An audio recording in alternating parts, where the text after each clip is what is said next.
Thanks so much for attending today. We appreciate it. We've had a lot of inquiry recently regarding what type of asset protection trust to implement in a particular plan. And there's some real interesting advantages to both domestic and international. But fortunately, the circumstances under which each is implemented is pretty distinct. So we wanted to make, we've got a lot of accountants on the line, a few tax lawyers, a few clients, very big turnout today. We just wanted to kind of, go through some of the major issues that you would look for when you decide, well, should I go with a domestic or foreign trust, and why should I even use an asset protection trust at all? We've got a pretty good basic agenda. I think we'll go about 50 minutes today to make sure that the CPAs can get credit. Basically, we're going to work through how domestic and foreign asset protection trusts work. What are their advantages, disadvantages? When does it start to break down? By the way, I know I get 6 emails. I chipped my tooth. Sorry about that. What do you do? What do you do to maintain the effectiveness of the asset protection trust? What are some of the factors that the courts have pointed out that you should, if you want to do a trust, kind of follow to ensure effectiveness, or to go as far as you can to make them effective? And then one of the most interesting but complicated areas of asset protection trust is the tax work. The U.S. asset protection trust is actually pretty simple in general, usually pretty simple, because it's controlled. A lot of times it can be dissolved, or in many ways controlled by the person who formed it, or a related person, or a trustee even in a jurisdiction, but with a protector who's related. But the foreign trust opens up a whole different set of rules, which we'll do an overview on. That's its own seminar, but we'll give you a nice overview as to what to look for with respect to foreign trust, and how that differs even substantially between U.S. citizens and residents and non-citizen, non-residents. Foreign trusts fit obviously into the general scheme of asset protection. For basically, we take all of the tools associated with asset protection, and we use trusts as best we can in their particular role. One thing that comes up a lot, so basically we have titling, like tenancy by the entireties. We have exempt assets, which basically a creditor cannot reach just by their nature, like an annuity, life insurance, your homestead. And then we have the LLCs in terms of entities. Basically, that's become the entity of choice. And then trust. Some people call trust an entity. Some people call trust an arrangement. I've seen very active debates. I don't really mind. The IRS calls it an arrangement. What that means, I'm sure no IRS agent could tell you. But basically, trusts, unlike entities where you file articles, is an individual grantor putting assets in the legal title of someone else, a trustee. It's the oldest one, so basically, I don't know, is titling is obviously older than trust, but some of the protective titling came about maybe 100 years before, something like that in England, where you had the what is the curtilage and dowry, where you had the dowry. Right, dowry, that became by the entireties, and then the trusts themselves were also a tax avoidance situation, but to put assets with someone while I went to war. So in case I go, you have legal title for my family or for my kid or whatever. The fascinating thing about trust, though, is what happened at that point was, even several hundred years ago, was that the legal title of the asset, how to to sell the asset, to manage the asset, got divided from the beneficial title, which is how do I get a distribution? How do I spend it? How do I use it? How do I consume it? got divided. And that division is what creates the protections associated with a trust. So when you put something in trust properly with a separate trustee, your creditors no longer have a right to the trust assets unless there's some kind of fraudulent transfer. Your creditors have no longer have a right. And you put it in trust for someone else, the beneficiary, a child. Child's creditors have no access to the trust. The rules differ slightly from state to state, but that's how you create what's known as the trust fund baby. You know, what happens is someone has beneficial interest in a trust, and really, except for a few criminal exceptions, creditors can't get to the trust. So you have banking issues. Sometimes someone will take a loan, or they'll become subject to a judgment. Their trust that was properly created for them, those assets are not available to the creditor. That kind of triggers how trusts work. I also think it's important to understand that when it developed, the idea being that when a trust was created and was useful, it was for someone else. The person that made the trust made it for somebody else, their kid, their spouse, whatever. And so in common law, which is where all this started, you couldn't make your own trust. You couldn't. Well, you could. You could, but it would be protective. It wouldn't be protective from your creditors. Right. And that rule was adopted by Florida in about 1870, and every state adopted that rule. What happened was some of the British protectorate countries had this idea that, you know what we're going to do is we're going to create a law whereby someone can create a trust in our country for themselves, and it's protective. And we want to get all of those filing fees. And we're going to set up trust companies so that we can kind of generate a little economic benefit from this idea that an American or a French or whatever can come in, create a trust in our jurisdiction, pay a fee, and under our law, if that person's sued, trust assets are not available. And that's the foreign trust. And then, of course, well, maybe 20, 25 years later, some of the states, US states, got the same idea. Like, why don't we create a vehicle where people would put their funds, their own funds, into a trust, but we require, some states require it, some don't, a trustee in our state to hold legal title, which is going to spur the economy and create a lot of filing fees as well. And so 18 states have done that. Florida has not done that.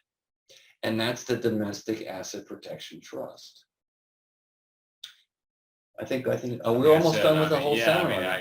So, but as opposed to a revocable trust is for basically someone that wants to avoid probate. You created this for your, and then it can be changed anytime. And then when you die, it becomes irrevocable, and then it benefits somebody. How many people do you think per month come in with a revocable trust? Now, we've been saying this to each other for years, and say, when we go into, well, what are you doing, in terms of protections? Let's say it's a doctor or someone who provides professional services, has exposure or something like that.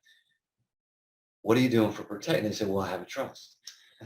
and it's 99% of the time a revocable trust, which is basically a fancy will. There's nothing wrong with a revocable trust, by the way. It's just completely non-protective. It doesn't do anything in terms of while you're alive, you can change it, you can do anything you want. It's just a will that goes into effect when you die. It doesn't protect anything. So basically, what's happened is we've moved to family LLCs. We've used tenancy by the entirety to own family LLCs. We've used kids trust to own family LLCs.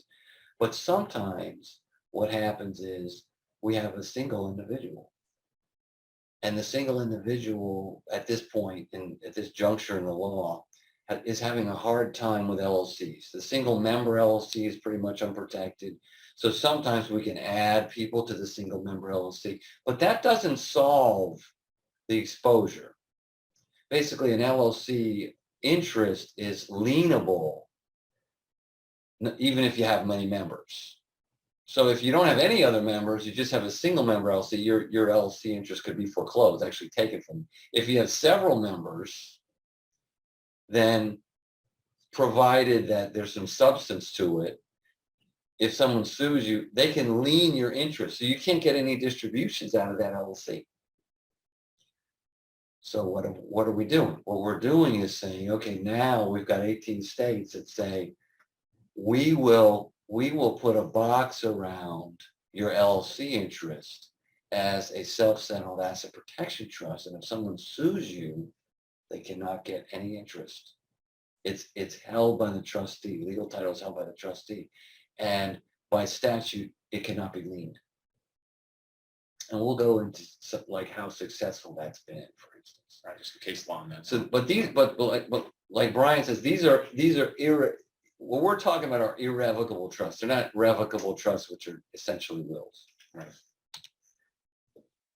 The jurisdiction you choose is pretty instrumental. At this point, we like Nevada a lot for the domestic asset protection trust. They've kind of really researched the ins and outs of what happens when someone has an asset protection trust, marriages and strange situations. A lot of that's covered in the Nevada statute. South Dakota is also very good. In terms of foreign versus domestic. So we use a lot of these domestic asset protection trusts for single people who don't have an outlet with respect to the LLC interest. In terms of foreign versus domestic, well, the obvious issue is if someone sues me in the States, they get a domestic judgment. Judges are kind of inclined to collect. So, I mean, if a judge sits through a trial or a long-term litigation,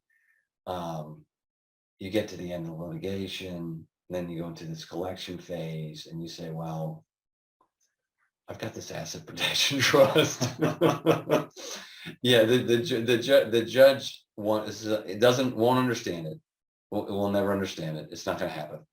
And then you go into, the plaintiff trying to crack through the asset protection trust. And so what happens is that's litigation. We have the Full Faith and Credit Act here. Full Faith and Credit Act says if I get a judgment in one state, I can go ahead and record it, for instance, in Nevada, and go ahead and try to get assets in Nevada. That doesn't.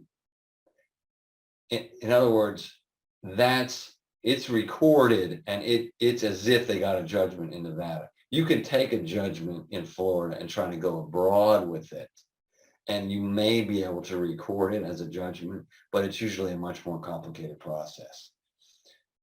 Some places you have to have bonds too, overseas. Yeah. To try to collect. Well, and then that like we're under common law format, civil law format may not allow you to exactly record the judgment. It's more complicated. But the Full Faith and Credit Act clause was really meant to allow the states to enforce judgments of other states. So you don't have that when you go abroad. So the domestic one, I think, creates a lot of convenience. I think it in many ways does solve this LLC issue, depending on the connectivity of the person to the trust jurisdiction. But it doesn't have the strength of the foreign trust. Basically, if you're going to use a foreign trust and you want to take a portion of your assets to invest abroad, it's very, very difficult to reach those assets. You might have a question, Gary, in chat there. A question? Yeah, top there. There's a chat. Okay. Well, I think Tony will grab that usually. Okay. That's Tony. Okay. So make sure. We don't have any questions right now, so please continue. Gary, please talk into the mic. Thank you, guys. Yeah, continue. Okay. Yeah, the mic is here. The mic's a little disc, looks like a hockey puck. So I had mentioned that it's only in 18 states. The states differ somewhat. It's very convenient. And the reality is if we've got an exposed interest, why not put it in an asset protection trust? It definitely creates some protection and an argument that it's not reachable by creditor. Let's see here. I hope that worked. Yeah, that worked. So on a domestic asset protection trust, the process is you create the trust, you appoint, we like a trustee in the state that's a corporate trustee. They got overwhelmed last November for some reason, but in general, we like the corporate trustees. We had a long delay, I think, in light of all the chaos. A lot of people decided to do a self-settled asset protection trust. Yeah, yeah, I think somebody's retired at some of those companies. So you put it with a trustee in that state. You fund it, right? We kind of like funding in the state. Anything connecting you to the state is very helpful because it creates more of a connectivity under that state statute. In some ways, it's an untested format because the reality is we only have For coffee is good. we only have Tony, your mic's on. It'll knock you out. Tony, your mic's on. Sorry. We only have a half dozen cases telling us as to whether the self-settled asset protection trust works. The cases do hit the issues. They do hit the issues, but you have to take some of these bankruptcy and where we have a government plaintiff with a little bit of a grain of salt. Basically, it's good to mention, you don't really go bankrupt if you have a lot of assets. So bankruptcy is if you're overwhelmed with debt and you don't have a lot of assets and you submit to the court to wipe out the debt in exchange for what you have. So when you submit to the court and they wipe out the debt, they're really not interested in you saying that something's in a foreign asset protection trust. They've wiped out their debt and they want to collect, and they have tremendous powers to do so. So when we look at some of the bankruptcy cases, you just have to keep in mind that the issues are the same, but the court's powers are really much stronger than the civil court. In the Uber case, we had a contractor who became overly encumbered in debt. The contractor was in Washington State, had formed an Alaska asset protection trust. The problem that the mistake that Huber made, he made two mistakes actually. One was when he formed the trust, he didn't create that nexus to the jurisdiction.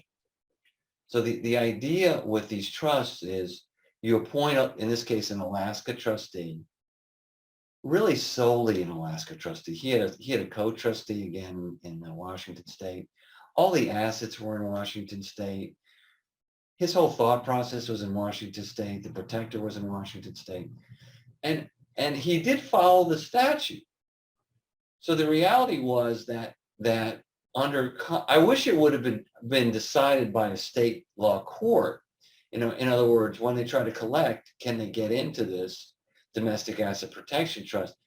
The problem was that he was so encumbered with debt that the typical knee-jerk reaction of the bankruptcy attorney is just go bankrupt. Just go bankrupt. The problem is when that's often a good alternative. The problem is when you go bankrupt, you got to remember that your rules are completely changing. So now you get a bankruptcy court saying, I don't really like this. I've discharged all this debt. What is this asset protection trust? Let's go with a public policy. No one yet knows what public policy, basis for overturning anything is. At one time, public policy was like, if someone somehow created a crime that where a life insurance, policy paid off, they weren't entitled to the fund, some crap. Right. That was public policy. Now it's like, well, I want to get to the assets, so public policy dictates that I do. The way they do it just just as a general proposition, you had a line of bankruptcy cases. You had Portnoy, line of cases, and then you had a government case, Lawrence case. Is they say, well, we'll look at state law, and Uber is in Washington State. Washington State does not view or respect the self-settled asset protection trust. Granted, the trust is not formed in Washington State, it's formed in Alaska. But so they just say, well, because they're all in Washington State and you did a self-settle, it doesn't work in Washington State. So we're going to look through it and take all the assets. The assets are in Washington State, majority of the assets. Yeah, that's also not great. No. That's also not great because it's so tempting to the Yeah, court. but reach it. Yeah, it's within the court's jurisdiction, so they grab the assets. This is more of it's a good case. Funny case. Yeah. So this is a great example of why not to go bankrupt. Mortensen did an Alaska asset protection trust himself, by the way. But he did it himself. Very rare to actually get that right. Not sure he did. I'm not sure they got to that point. And he made transfers, but really the transfers were in contemplation of divorce. So if you make transfers in contemplation of avoiding a creditor, the idea like get it out of my hands, put it in my cousin's hands, and maybe my cousin won't get sued. You can't believe how many times we've heard that. And in this one, let's just shift everything into an asset protection trust, and maybe no one will notice. So he does it, and the way what people a lot of times forget about the fraudulent transfer acts is that there's a statute of limitations. So you have to act as the creditor within the statute of limitations. It doesn't matter if it's fraudulent transfer after statute of limitations. So the 4 years on Mortensen had passed. He was free and clear. He was a mountain man who got a divorce, and he had some debt. I don't know if it was in the case whether the debt was divorce driven. Alimony. Yeah, it was okay. It was divorce driven. I don't even remember. It was so long. But he was good under the state law. But then. Yeah, so he I guess he tried to bankrupt out of the debt. So, I'll show you. So it's just usually a terrible idea, this bankruptcy. And so he shifts a 4-year statute to a 10-year statute. And now the statute's still open. It's a fraudulent transfer. He loses all the assets. Unbelievable case. So don't file for bankruptcy. That's basically. If you have assets. If you set it up, you have the right structure. That's what the structure is for. It's not to file for bankruptcy. If they get a judgment, you have a structure. They have a hard time collecting against the structure. Exactly. If you just have to keep in mind, if you go bankrupt, you're going to weaken the structure. And you can often, if the structure is strong enough, you can a lot of times work it out with a creditor. We've never had an asset protection plan breached or this kind of thing, but we have had people come in with weaknesses where we've done an analysis or litigation, and many times, essentially every time. I'm trying to think of one. I think every time, I'd have to ask Eric, but I think every time it's been settled out. Some of the cases, you just have to take a look at some of the cases, because when you go to, for instance, Alaska, it's got some very specific requirements to comply with the self-settled asset protection trust statute. And if you don't, you actually won't get the benefits of the statute. You're very careful with that. This is a Bertrand case. And then, this is kind of just a throw in this slide. You can't just pretend on this stuff. You have to appoint this outside trustee. You have to have substance to the trust. You have to have a professional draft the trust. You really should use a professional trustee. And then, of course, you want to create this nexus to the jurisdiction. This is kind of a joke where someone just named themselves trustee. It didn't work, surprise, surprise. And the trust itself has to have like substance, like is it really a trust? Yeah, I mean, does it go to your, for instance, right, does it go to your yeah. kids after you or with you? It just can't be a shell. It has to be real. Right. It's similar to the LLC corporate type stuff. Right. This is another statute of limitations case. It's a Florida resident who did three Delaware asset protection trust. Delaware has a pretty good statute. And the key to the case is that she let the lender know. So if you have a claim or you have a lot of debt outstanding and you wanted to do planning, we always advise sending the plan to the bank or the lender or whatever. Typically the correspondence goes to like the loan officer or some similar position, and they throw it in the trash or whatever. They have they may not even totally understand what's going on, but the correspondence is clear as to what happened. So Miss Matthews did that. Let the lender know that they've done this and other planning. And so 4 years passed. So these domestic asset asset protection trusts were funded.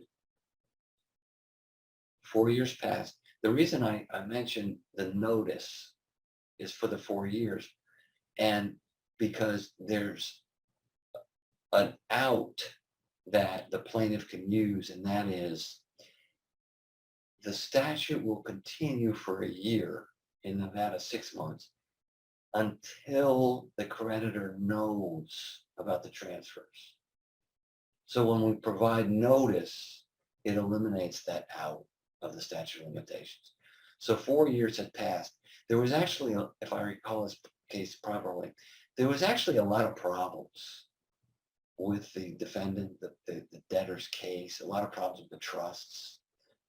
But because the plaintiff they actually went to Delaware, right? So you created that nexus. They probably should have sued in Florida. The Delaware court kind of pushed aside some of the technical issues and said, it's been 4 years, you're out. And so Trustco was out. This is the case, the Kilker case with a domestic asset protection trust, which the moral of the story is, I love that building, by the way. I don't know what that is. I think that's great. Anyway, Kilker had done a number of Nevada, very, very solid Nevada asset protection trusts.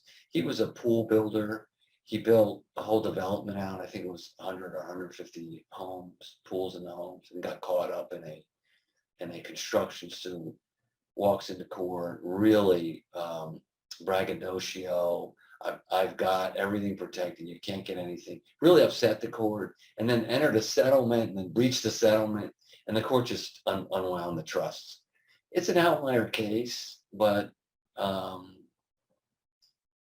just goes back to the fact that follow all the formalities, go to court, submit the evidence, make someone work to figure out exactly what's going on with your structure, how it fits into the Nevada statute, how your nexus is to Nevada, where this Kilker's from, Stillman's from California.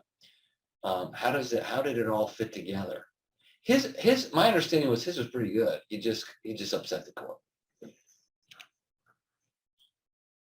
And then we get into the foreign asset protection trust. The slide notes, you want to have the assets for foreign asset protection trust outside the country. Once the assets are outside the country, Brian, how hard is it to get to the assets? Very, very tough. It's very tough. A lot of jurisdictions, they have different rules. They have local counsel in some areas, in some jurisdictions. Even to try to collect, you have to post a bond. And they have their own exempt assets in other jurisdictions. It's very, very, very tough. We'll show you a few cases because I don't want to burn too much time. Yeah, but just Brian wants to go into the tax. the fun stuff. Yeah, we're going to go into this crazy, the difference between the. But there are a lot of jurisdictions. If you hit the next slide. Oh yeah, Yeah. Yeah, this is an older slide. It had a few changes, but it's interesting when you choose jurisdiction, the differences, right? Our foreign jurisdiction of choice is Nevis. It has a very good law on both the trust side, but also on the LLC side as well. So Yeah.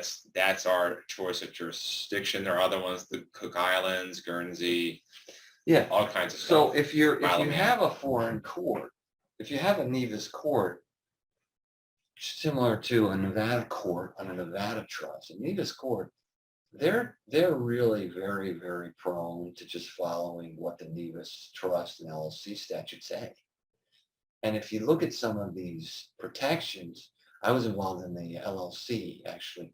Some of these protections, it's pretty tough to get in. And where, for instance, you had transfers in and you were looking in the States at a 4-year statute of limitations, you could be looking at a 1-year statute of limitation. What's really interesting about some of these statute of limitations work is that if you do a transfer into a Nevis LLC, for instance, your question of whether or not you actually owe the money in the States, especially some of the states where the litigation is backlogged, could take a year. It could take a year. So it's a very, very tough to deal with some of these fraudulent transfer and protective requirements of these trust and LLC statutes. I mean, we have bonds here. What else was there? Presumption against and all of these evidentiary obstacles. They're very protective, but we suggest it's for assets outside the country. Like as an example, we do a lot of mergers and acquisition work, right? Some of the companies are very large. There's offices in a number of states or countries, and representations are made in these documents whereby an owner remains liable if in fact financials or litigation issues or whatever are not resolved.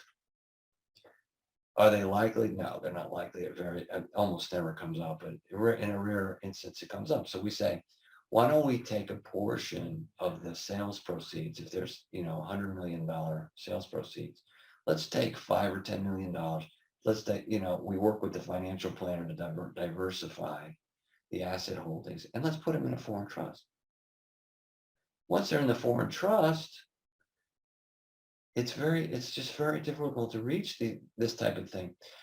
Was there a fraudulent transfer? No, because there's no intent to avoid an existing or likely future creditor. Is there arguably? Maybe.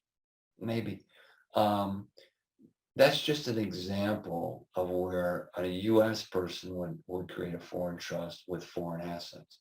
We also do a number of foreign trusts for foreign individuals, especially foreign individuals that want to come into the States. It's a great means of moving assets outside of the taxable estate before you come in and bring everything in to your U.S. taxable estate. There's timing issues and there's relativity and there's all kinds of issues in terms of the tax, but it can be planned for. The big thing about the foreign asset protection trust, obviously, you're going to have a foreign trustee that will control distributions, and that has to do with jurisdictional, issues. And that if they try to collect, where's the trustee? Well, it's in that jurisdiction where the trust has been created. So we prefer a corporate one, and it's Who's aware? Right. They understand the rules. You can do a corporate. But if they have an office in Florida, right, that's a problem. Right, because then they're in the U.S. So, and of course, they help you take care of the things like FATCA and other things. So you have the foreign assets, offshore, all those things. We'll get into the tax here in a minute, but basically, you have to think about all these things when you're setting this up. The unique thing about these types of trusts, you can divide up the trustee, what the trustees do. You can have just a distribution one, which would be the one that's based in the foreign jurisdiction, but the actual the person that makes the trust or a family member or a friend can control investments inside of that trust. It's the exposure is I want the assets. And that's what the plaintiff wants. They want the assets. Well, if the trustee's offshore and with no connection to the US, they've got to go offshore to get it. Very, very difficult. That doesn't mean that the client can't be instrumental in deciding what investments to choose. Right. These are a few of the cases, some of the more colorful cases that emphasize jurisdictional issues, the fraudulent transfer issue, and there's even a reliance. That Russian university's a reliance case, a very interesting case actually. So in this Wells Fargo v. Barber case, this was the real estate meltdown period. And I think the case is like an '08 case where someone had this Sabrina Barber had borrowed 65 or 70 million dollars to buy real estate, develop real estate, etc. She wasn't able to sell it. She defaulted, and she did fraudulent transfers. So she's trying to run away, which is really not a great idea. Run away from Wells Fargo. She funded all kinds of stuff: Delaware bank account, a Nevis LLC, and Sold her homestead, which was a disaster. yeah, she had a homestead which she may have been able to keep. Yeah, that one I still don't understand. There may be more to it. I doubt it, but in light of the fact that it was just all kinds of it was all kind of a chaos. But the court, instead of, I thought the court really the focus should have been the fraudulent transfer because they could apply the Florida Fraudulent Transfer Act and reach the assets. They just unwind the protective transfer and attach the assets. Interestingly enough, all the assets remained in Florida. So the court was, there was no way the court wasn't going to go after the assets. So anyway, I thought it was a fraudulent transfer. What was interesting about the case was that the court took a foreign entity, a Nevis LLC, and like those old bankruptcy cases, like Portnoy type cases, said, well, yeah, it's a Nevis LLC, but Sabrina's here. The accounts are here. Wells Fargo's here. So we're going to call it a Florida LLC. I still get a kick out of it because I used to debate this with Eric. He's like, yeah, she's here. But the thing is, it's a Nevis LLC. So anyway, I thought it was so they called it a Florida LLC. It's a single member. Florida doesn't protect a single member, and they took all the assets. But it's just, you got to keep in mind this fraudulent transfer stuff, and this like knee-jerk reactionary. It's very, very difficult, and you really don't want to do it. It doesn't really work. They're going to do whatever they do, especially when the assets are left in the plaintiff's jurisdiction. Sargent versus Al-Saleh, it also interesting, but was overturned. Very recently. Very recently, yeah. So in this case, Al-Saleh had done some construction, had done some construction works, owed Sargent all kinds of money. Sargent got a judgment, owed Sargent all kinds of money. Al-Saleh says, well, all my stuff's in a United Arab Emirates and a Dominican corporation. And Sargent says, great, give me the stock. Al-Saleh said, no, I'm not giving you the stock. The stock's offshore. So actually last month we did a seminar on, I think it's on the YouTube channel. How do I collect the certificate? Because I need the assets, in those corporations. And the court, it was an appeals opinion. The court says, no, you can take your judgment, your Florida judgment, and go to Dominican or United Arab Emirates and collect it. Try to collect it. Of course, then they'll just move the stock again. So that doesn't work in any way. I wasn't clear how they did it. Even, and I'm very debtor friendly in some ways because I'm on the asset protection side and I'm trying to find a way but I'm not sure that I thought that was a very aggressive judgment, for instance.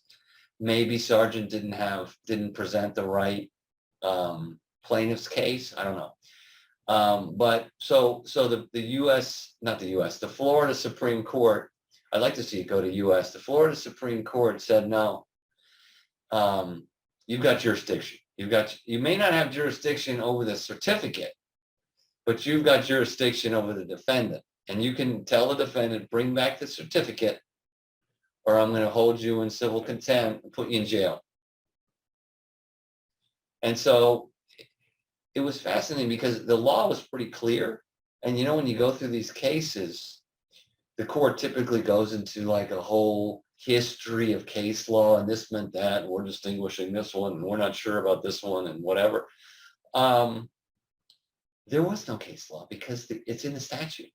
They cited something from 1870, which they probably should have just avoided that. But they cited something from 1870, and that was affirmed in 1871. But because you can do it. If you've got the defendant there, you can force the defendant to bring back, in this case, it was a Korean, the Florida Supreme Court, it was like a CD or something, like their form of a CD. So they threatened to put him in jail, or unless they bring back the CD and pay off the plaintiff. So that law has changed. You cannot just do like a little, what's it called, a game? Shell game with your stock certificates. Not going to work. And then Rush University's a similar deal with a foreign trust where a very wealthy individual said, I'm going to go ahead and fund this construction of the hospital in Chicago when I die. And they relied on that and started, my understanding is they started construction, they incurred a lot of costs. And then when he died, the estate said, well, we're not sure we're going to give you the money.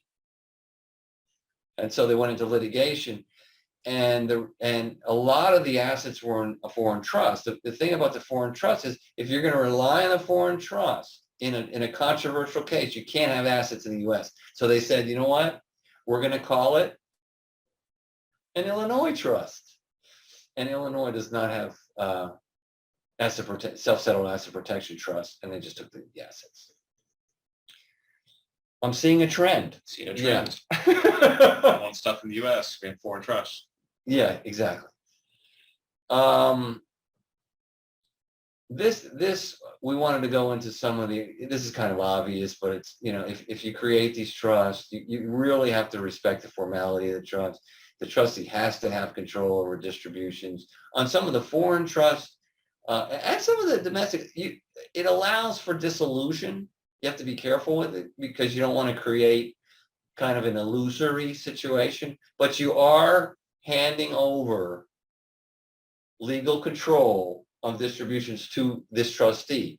Now, the trustee can't make a distribution unless your brother or whoever you appoint as protector allows it, but you do have to separate control.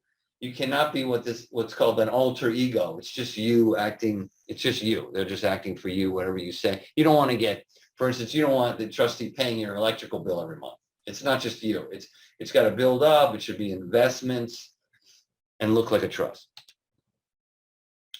These are some of the factors that we go in to determine if the trust is real. Related parties, you know, are we working with the formalities? You know, if it's a sale, sometimes we do a sale. Was there a fair market value sale? This kind of thing. It's pretty straightforward. These are shams. I want to make sure Brian has at least a few minutes. Same idea. And there's your FTC versus affordable media. Lawrence, that's where they put someone in jail if they don't bring back assets. Those were foreign trusts.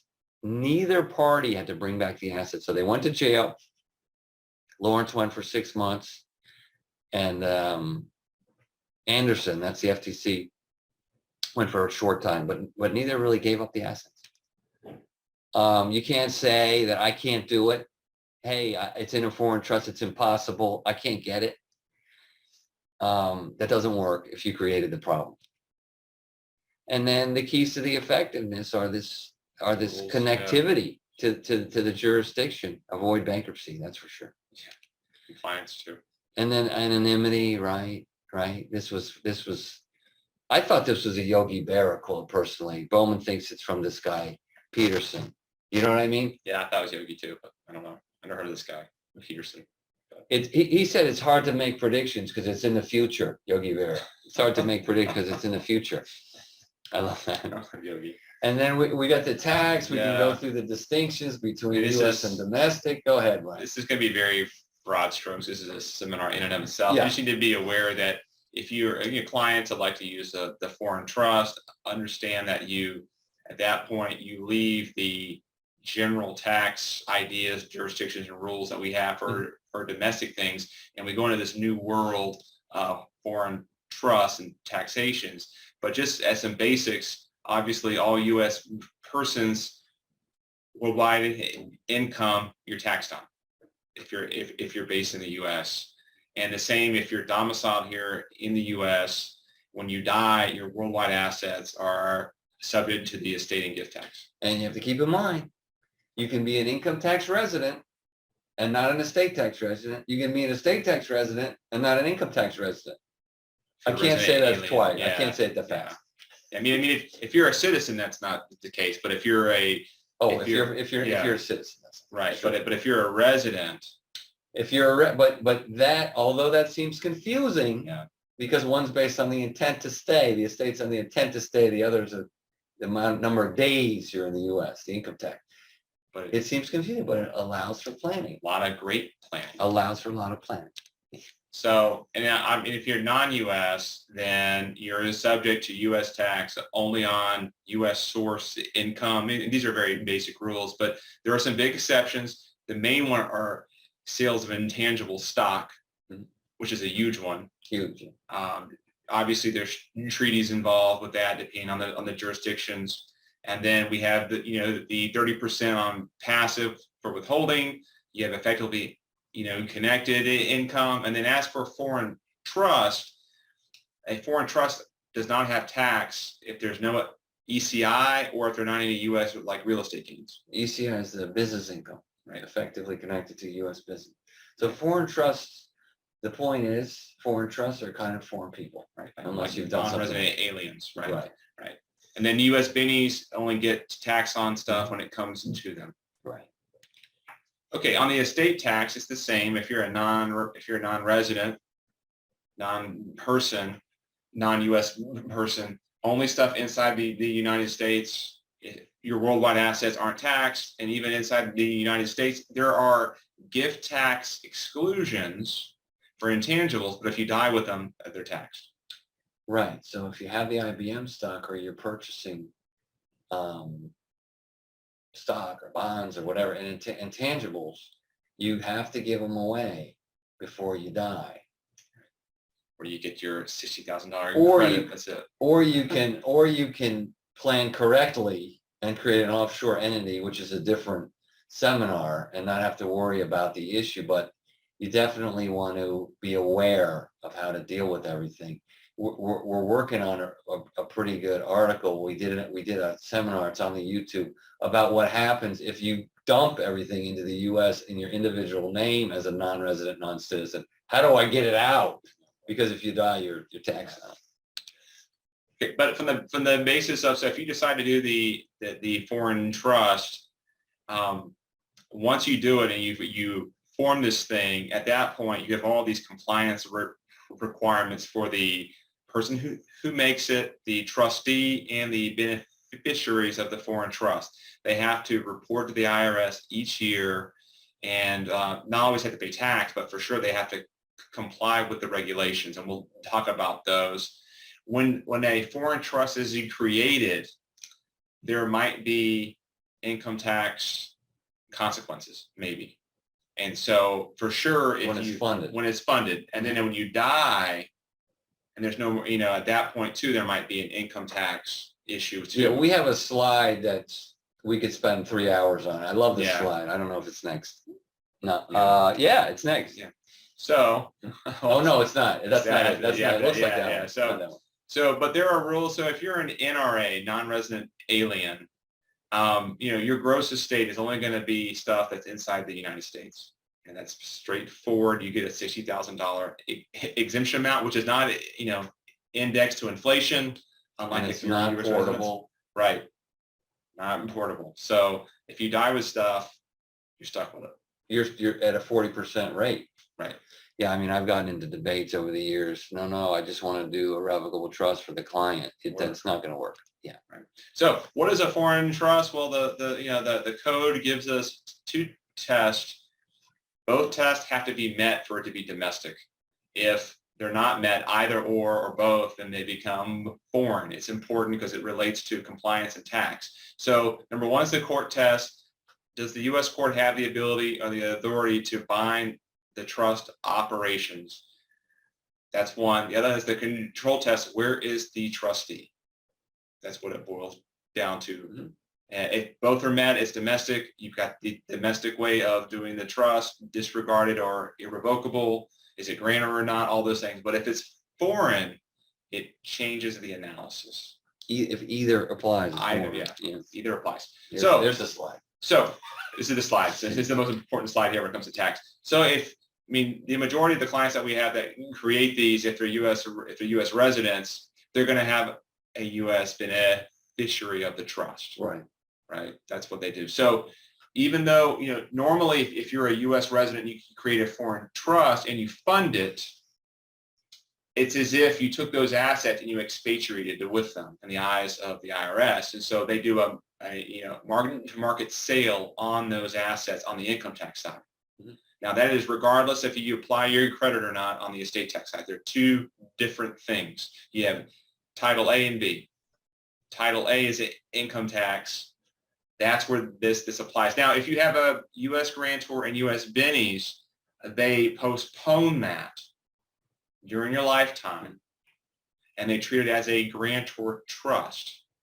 So you don't have the market to market when you fund it. However, if you die, the earlier of when the person dies who makes the trust, or there's no longer a U.S. benny anymore, at that point, mark to market. Got to be careful with that. Yeah. Got to be real careful with that because that can be managed either by domestication or by the step-up and basis. Right. So you make it an incomplete gift. Yeah. So then it's pulled back into the if you- person's estate. Right. If you gift that stuff out to begin with, then you give up that pop-up and basis. And so when you get the mark to market upon death, you all kinds of problems. Huge tax on built-in gains. Right. And then, a non-grantor in or,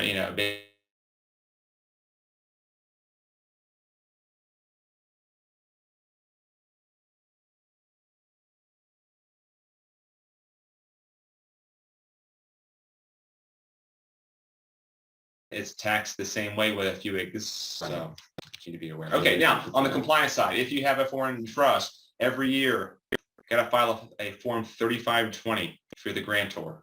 Goes with your 1040 every year. You'll also have a statement from the 3520A, which It's a wrap-up about. form. Yeah, It has it's all of the grantor and bennies right. are related. Yeah. It's like a disclosure form. Right. And then for the foreign trustee, they will file a 3520A each year. It's due in March, and they have to, and once it's done, they also have to distribute to the U.S. owner, the grantor, and foreign trust bennies these statements that they attach to their individual return each year. Yeah, and they come up with these definitions that are different from the code just to make it harder for everyone. And then if you're a U.S. benny, even if you don't get a distribution in a year, you still have to report to the IRS that you're a potential benny of this foreign trust. It's a portion of the 3520. You do it every year. Mm-hmm.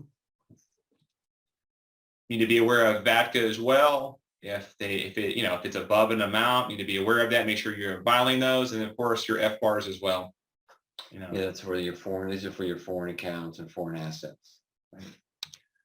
Well, thanks so much for attending. Great seminar. We hope you enjoyed. If you have any questions, just let us know. Where all our contact information is on the last slide. And I have a book on asset protection and a couple of books on the foreign tax side. If you want any books or any articles that myself or Brian have done, just let us know.